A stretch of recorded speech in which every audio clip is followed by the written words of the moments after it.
ይህ የምፅዓቱ አዋጅ ነጋሪ አገልግሎት ወቅታዊና ዕለታዊ ወጎችን በማቅረብ ትንታኔ የምንሰጥበት የተለያዩ እንግዶችንም በመጋበዝ የምናቀርብበት መድረክ ነው። መረጃዎችን ያጠናከረ ይዞልን የሚመጣው ፓስተር አለማየሁ ነሙ ሲሆን ፕሮግራሙን የመራና መሰናዶውን ኤዲት በማድረግ ወደ እናንተ የሚያቀርበው ይልቃል አስራት ነው። መልካም ጊዜ። ሻሎም ሻሎም፣ ውድ የተከበራችሁ የምፅዓቱ አዋጅ ነጋሪ አድማጮቻችን ሰላም ለእናንተ ይሁን። እንዴት አመሻችሁ? ለዕለተ እሁድ ምሽት የሚሆን መረጃን ይዘንላችሁ ብቅ ብለናል።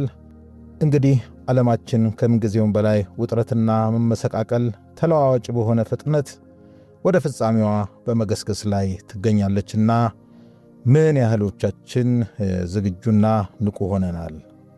አዎ፣ ለዚህ ምላሽ እንዲሆን የማንቂያ ደወል ሊደውልልን ወንድማችን ፓስተር አለማየሁ ነሙ ካለበት ቦታ መረጃን ሊያጋራን ደወል አድርጌለት አግኝቼዋለሁ። ኋላ ላይ ያገኘውን መረጃ ያጋራናል። እንግዲህ መልካም ቆይታ እንዲኖረን እመኛለሁ። ይልቃል አስራት ነኝ ከምፅዓቱ አዋጅ ነጋሪ አገልግሎት።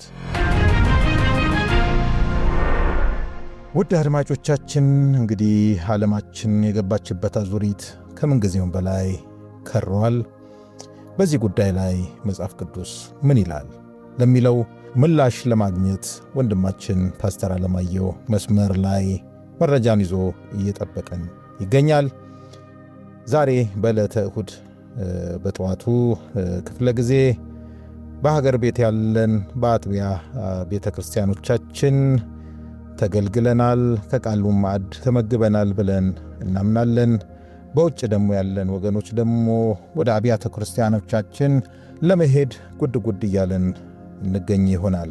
ይሁን እንጂ መዘናጋት እንዳይኖር ጌታ ኢየሱስ ለምን አሻቅባችሁ ወቅቱን አትመረምሩም ባለን መሠረት ወቅታዊ መረጃ አስፈላጊ ስለሆነ መረጃን ሊያጋራን መስመር ላይ ፓስተር እየጠበቀን ይገኛልና ከሰላምታው በማስከተል ወደ መረጃችን በቀጥታ እናመራለን። በድጋሚ መልካም ቆይታ። እንዴት አመሸ ፓስተር? ሰላም ላንተ ይሁን። እንደምን አመሸ ወንድም ይልቃል? እግዚአብሔር ይመስገን። እንግዲህ ለአገልግሎት ከአዲስ አበባ ውጪ ወጥተሃልና ሻሸመኔ ያለህ ይመስለኛል። ጥሩ ጊዜ ነበረ? ጥሩ ጊዜ ነበረ። እንግዲህ በተረፈ ደግሞ በነገው ዕለት ስንገናኝ በስፋት እናወራበታለን። ጌታ ኢየሱስ አብዝቶ ይባርክህ። እንግዲህ ከውድ ጊዜ ድካም ሳይዝህ መረጃን ይዘህ ለአድማጮች መጥተሃልና እስኪ ለአድማጮች ምን መረጃ ይዘህ መጣ? እንግዲህ ዓለማችን ያው በብዙ ነገር እየተወጠረች ያለችበት ወቅት ነውና በተለይም በኃያላኖቹ መካከል የበላይነትን ለመያዝ የሚደረገው ከፍተኛ ሩጫ ምናልባትም ዓለምን ወደ ጥፋት ሙሉ ለሙሉ ሊወስዳት የሚችል ስጋት አለ እየተባለ ነው። እንደምታውቀው ከኢራን ጀርባ እነ ቻይናና ሩሲያ እንዳሉ ይታወቃል። ከዚህም ባሻገር በኢኮኖሚው ደግሞ የሚደረገው ከፍተኛ የሆነ ውድድርና የበላይነትን ለመጨበጥ አሜሪካም የበላይነቷን ላለማጣት የምታደርገው ርብርብ ብዙዎችን እየጎዳ እንደሆነ ብዙ የፖለቲካ የኢኮኖሚ ተንታኞች እየተናገሩ ነው ያሉት። እንግዲህ አሁንም እንደምታውቀው ቻይናም ለከፍተኛ ጦርነት እየተዘጋጀች ያለችበት ወቅት ነው።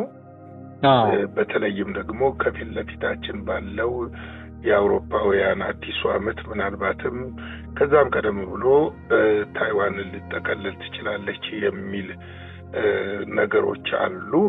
ብዙ ተንታኞች ይህን እያስተጋቡ ነው ያሉት። ምናልባትም ደግሞ ታይዋን እንዳትጠቀለል አሜሪካ በዚህ ጦርነት ውስጥ ልትገባ ትችላለች።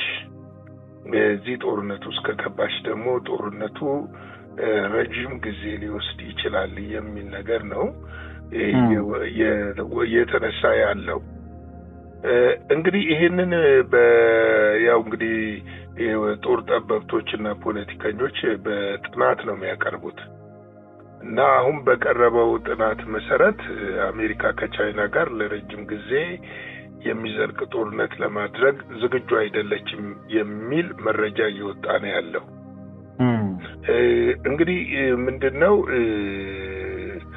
ይህንን ዓለም አቀፍ ጥናት ማዕከል CSIS የሚባል ተመራማሪ ሱዚ ጆንሰን ባወጡት አዲስ ጥናታዊ ሪፖርት የአሜሪካ ጦር ከቻይና ጋር የሚያደርገው ረጅም ጊዜ የሚወስድ የጦርነት ግጭት የመቋቋም አቅም እጅግ አሳሳቢ ደረጃ ላይ እንደሚገኝ ይፋ አድርገዋል። እውነት ነው ፓስተር፣ እንደው መገምገም ከተቻለ በአሜሪካና በቻይና መካከል እንደሚታወቀው ከፍተኛ ርቀት በመሃላቸው እንዳለ ይታወቃል። ታዲያ አሜሪካ ከሎጂስቲክስ አቅርቦት አኳያ ከፍተኛ የኃይል መዛባትና የኢኮኖሚ ድቀት ሊደርስባት እንደሚችል እንዲሁም ደግሞ አዘቅት ውስጥ ልትሰምጥ እንደምትችል በዘርፉ የተሰማሩ ባለሙያዎች እያስጠነቀቁ ይገኛሉ።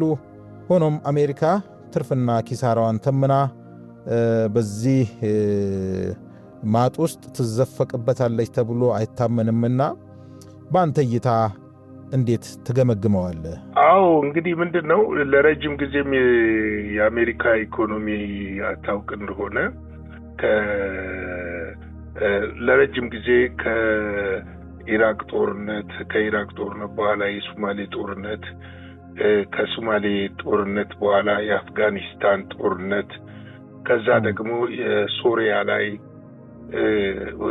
የተፋለሙበት ጦርነት፣ አሁን ደግሞ በኢራን ጦርነት የዩክሬንም አለ። ዩክሬንም ራሱ ወጪ ነው። ክምችቷ በጣም እየተዳከመ ነው የሚሉ ትንታኔዎች አሉ። እነዚህ ትንታኔዎች ደግሞ በገሃዱ ዓለም ላይ ስታየው እውነት ነው የሚያስብል ነገሮች አሉ።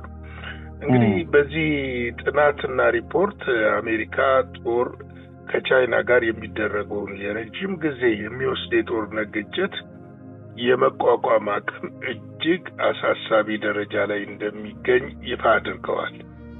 እንግዲህ ይህ ችግር በቅርብ ጊዜያት ከተከሰተው ግጭት ብቻ የመጣ ሳይሆን ባለፉት ዓመታት የተከማቸ የረጅም ርቀት ሚሳኤሎች ወይም የአየር መከላከያ አጋቾች እና የድሮን ስርዓቶች እጥረት ውጤት መሆኑን ተጠቅሷል። እንግዲህ ይሄ እጥረት እንዳለ በእርግጥ ሰሞኑንም የአሜሪካ ራሱ የጦር ጠበብቶች እየጠቆሙ ነው ያሉት። ምክንያቱም አንድ SM-3 ወይም ደግሞ SM-3 የተባለ ወይም ደግሞ THAAD እና ቶማክ ያሉ ወሳኝ የሚሳኤል አምርቶ ለማቅረብ ከ2 እስከ 4 ዓመት የሚወስድ በመሆኑ ፈጣን መፍትሄ ማግኘት አስቸጋሪ ይሆናል። ከዚህ የተነሳ ከቻይና ጋር ለረጅም ጊዜ በጦርነት ውስጥ የመቆየት ነገሮች ፈጽሞ የማይታሰቡ ጉዳዮች ናቸው ተብሎ እየተነገረ ነው ያለው። ሌላው እንደ ምክንያት የተነገረው ነገር በተጨማሪ አሜሪካ ለታይዋን ልታቀርብ ቃል ገብታ የነበረው ነገር ነበር። ማለትም ወደ $32 ቢሊዮን ገደማ የሚያወጣ የጦር መሳሪያ ማለት ነው አቅርቦት። እነዚህ አቅርቦት እስካሁን ድረስ አለመጠናቀቅና መዘግየት ምናልባትም ይሄንን ማድረግ ያልተቻለ ቻይና በታይዋን ላይ ጦርነት ብትከፍት ከታይዋን ጀርባ ለመቆም የሚያስችል አቅም ደካማ ስለሚሆን ምናልባትም የአሜሪካንን አቅም ከመፈተን አልፎ ሊያሽመደምዳት ይችላል የሚል ጥናታዊ ስጋት ነው የቀረበው እንግዲህ እና ይሄ አሁን እኔ እናንተ ስናወራ በታይዋን ሰርጥ አካባቢ ሊነሳ የሚችለው ጥቃት የማይቀር ጥቃት ነው። ምክንያቱም ሺ ጂንፒንግ ባለፉት ምክር ቤት ስብሰባቸው የፓርቲው ስብሰባ ማለት ነው የኮሚኒስት ፓርቲው ጠቅላላ ጉባኤ ላይ በቅርብ በእጃቸው እንደሚያደርጉ ቃል ገብተዋል በጉባኤው ላይ። እንግዲህ ቃል ከገቡበት አንዱ ነገር ምንድነው የቻይናን አንድነት እናስጠብቃለን ነው። አንድነት ሲባል እንግዲህ ታይዋንን ይጠቀልላል። ልክ ነው። እና የቻይናን አንድነትና ሉዓላዊነት እናስጠብቃለን ሲሉ በታይዋን ሰርጥ ሊነሳ ያለውን ጦርነት አመልካች ነው። እንግዲህ አሁን እነዚህ ተንታኞች አንዱ ከሚያቀርቡት ነጥብ ምንድነው የዩክሬንን ጦርነት ልምድ በመነሳት አሜሪካ በመቶ ሺዎች የሚቆጠሩ ዝቅተኛ ዋጋ ያላቸው አጥቂ ድሮኖችን እንደሚያስፈልጉ ጥናቱ ያመለከተ ነው ያለው። ሌላውም ከ300 ቢሊዮን ዶላር በላይ ለዩክሬን ድጋፍ ሰጥታ ጦርነቱን መቀየር አልተቻለም ነው። ልክ ነው። መቀየር አልተቻለም ነው። እንግዲህ ለዚህ ችግር መፍትሄ ነው ብለው እነሱ የሚያቀርቡት ምንድነው በብዛት እጅግ ዘመናዊ እና የረቀቁ ድሮኖችንና ሱፐርሶኒክ የሆኑ ሚሳኤሎችን ማዘጋጀትና ማምረት ይጠበቅባታል። የወታደራዊ ኢንዱስትሪዋን ማዘመን አለባት የሚሉ መከራከሪያ ነጥቦች ነው እየተነሱ ያሉት። እንግዲህ ቻይና አሁን ላይ የሄደችበት ያለውን ነገር ስትመለከት በጣም ቀላል የማይባል ነገሮች ውስጥ ገብታለች። ምክንያቱም አሁን ላይ 9 ሳተላይት ወደ መዋሃራት አምጥቃለች። ተመልከት፣ እነዚህ አብዛኞቹ የወታደራዊ ሳተላይቶች ናቸው። ከባህር ላይ ማለትም ከባህር ውስጥ ከባህር ላይ ወይ ከባህር ውስጥ ሮኬት ማስወንጨፍ የቻይና አዲስ ቴክኖሎጂ አቅምን ያሳየ ሆኖ ተገኝቷል። ማስወንጨፍ ብቻ አይደለም። የሚገርምህ ይሄ የተወነጨፈው ሚሳኤል በትክክለኛ ኢላማውን ሳይስት ዝንፍ ሳይል ፈጣን በሆነ ሁኔታ ለራዳርና ለጸረ ሚሳኤል አስቸጋሪ በሚሆን መልኩ ኢላማውን መምታት መቻሉ ነው። ይሄ ደግሞ ለነ አብርሃም ሊንከን እነዚህ ግዙፍ የጦር አውሮፕላን ተሸካሚዎች ለነሱ ከፍተኛ ስጋት ይሆናል ተብሎ ይገመታል። አዎ፣ አንዱ ምንድነው መሰለ ባህር ውስጥ የሆነ ነገር አሁን እዚህ ጋር ሆኖ ከደቂቃዎች ወይም ከሰዓታት ወይም ከ30 ደቂቃ በኋላ ሌላ ስፍራ ሊሆን ከ10 ኪሎ ሜትር ርቆ ሌላ ስፍራ ሊሆን ይችላል። ውስጥ ስለሆነ በሳተላይት ለመከታተል እጅግ በጣም ከባድ ነው የሚሆነው። ስለዚህ እንደነዚህ ያሉ እጅግ ፈጣን የውሃ ውስጥ ድሮኖችም አሏት። መርከብ የጦር መርከቦችን የጦር ሰርጓጆችን ማደኑ የሚችሉ የውሃ ውስጥ እንግዲህ ባለፈው 80ኛ ዓመታቸውን ባከበሩ ጊዜ አይተ ከሆነ በትርኢቱ ላይ አሳይታለች። እውነት ነው። ስለዚህ እነዚህ አይነት ነገሮች ጦርነት ቀያሪዎች ናቸው። ቴክኖሎጂ ብቻ አይደሉም፣ የውጊያን አቅም ቀያሪዎች ናቸው። እንደ አንደኛ መነሻ አቅጣጫው በቀላሉ መቀየር የሚችል ነው። ቅድም ያልኩ ነገር የባሰ ልዩ በመሆኑ በእይታ ውስጥ በቀላሉ ሊገባ የማይችል ነው እና የአደጋን ስጋት በከፍተኛ የሚቀንስ ነው በራሱ። በቀላሉ ደግሞ ለንግድ ሳተላይት ማስወንጨፊያ ቀላልና ወጪና ቆጣቢ ነው ይሄ ራሱ። እነዚህንም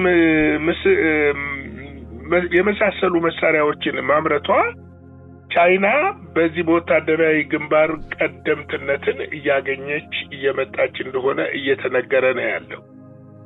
እንግዲህ የበላይነት ሊኖራት ተብሎ ይገመታል።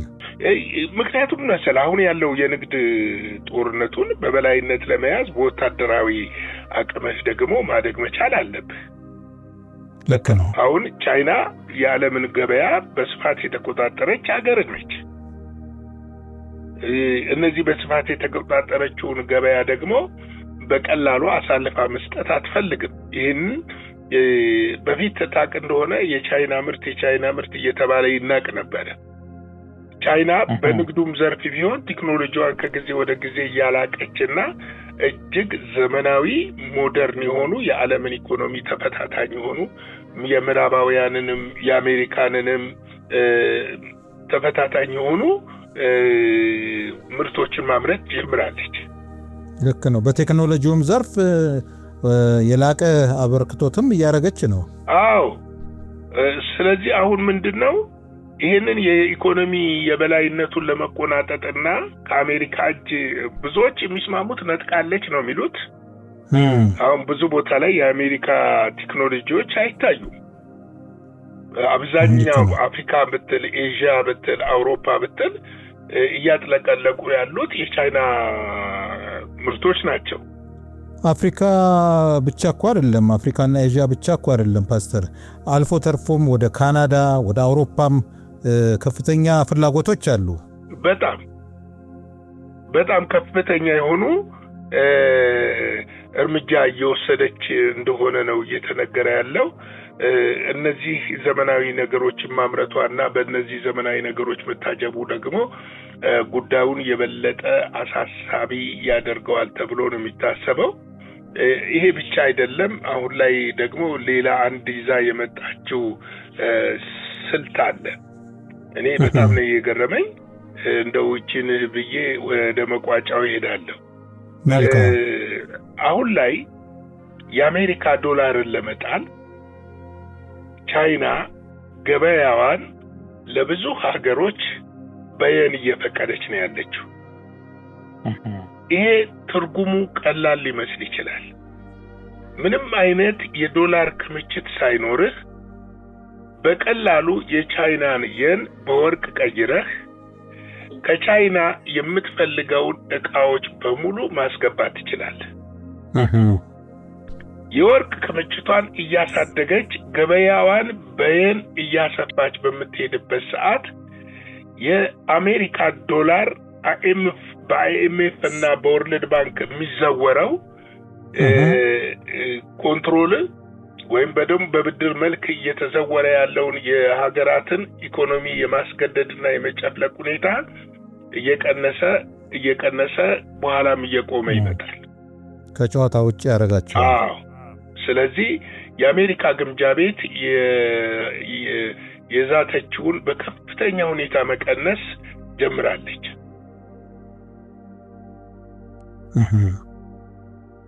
እንግዲህ ከአሜሪካ ግምጃ ቤት ይዞታዎቿን በከፍተኛ ሁኔታ ባይዘው ግን የሚገርመኝ አሜሪካ ከቻይና ከ2 ትሪሊዮን ያላነሰ ብድር ወስዳለች። ልክ ነው። ያልተከፈለ እና ቀላል አይደለም።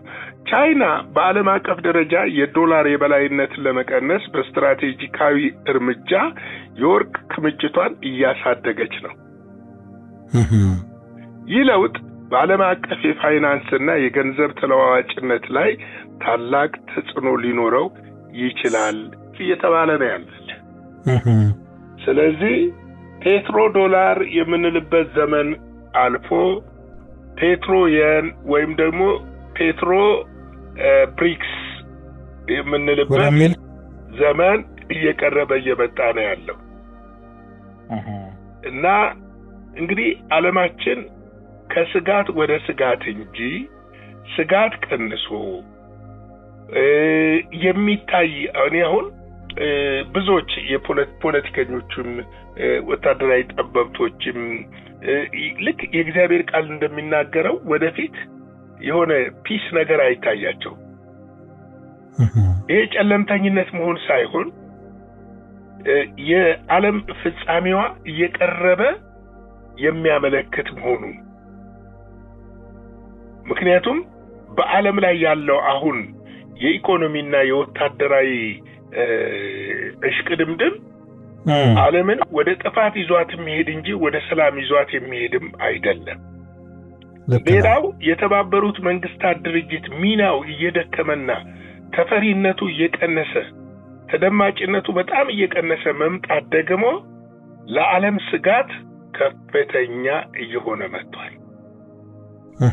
ስለዚህ አሁን ዓለማችን ባለችበት ሁኔታ ወደፊት የተፈራው የእግዚአብሔር ቃል የተናገረው የጎግ ወይም ደግሞ የሶስተኛው ዓለም ጦርነት በዓለም አጠራር ማለት ነው መቀስቀሱ አይቀሬ እንደሆነ እያመለከተ ነው ያለው።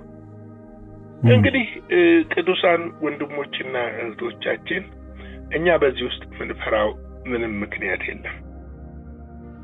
እንዳንፈራ የሚያደርገን የተገባልን ተስፋ የሚፈጸምበት ዘመን መቅረቡን ስለምናውቅና ከትናንት ይልቅ ዛሬ ወደ አዳኛችን በመቅረባችን ወደ ምጽአቱ በመቅረባችን ነው ደስተኛ የምንሆነውና የማንፈራው። ዓለም በመጽሐፍ የተናገረላት ጌታም የተናገረው ትንቢቶች ሊፈጸምባት ግድ ስለሆነ እነዚህ የምናያቸው የዓለም ትርምሶች እየጨመሩ የሚሄዱ እንጂ እየቀነሱ የማይሄዱ መሆኑን አውቀን እኛ ግን እንደ እግዚአብሔር ቃል እንኑር፣ እንደ እግዚአብሔር ቃል እንትጋ፣ እግዚአብሔር የሰጠንን ተልእኮ እንፈጽም፣ እንጸልይ ይላለው።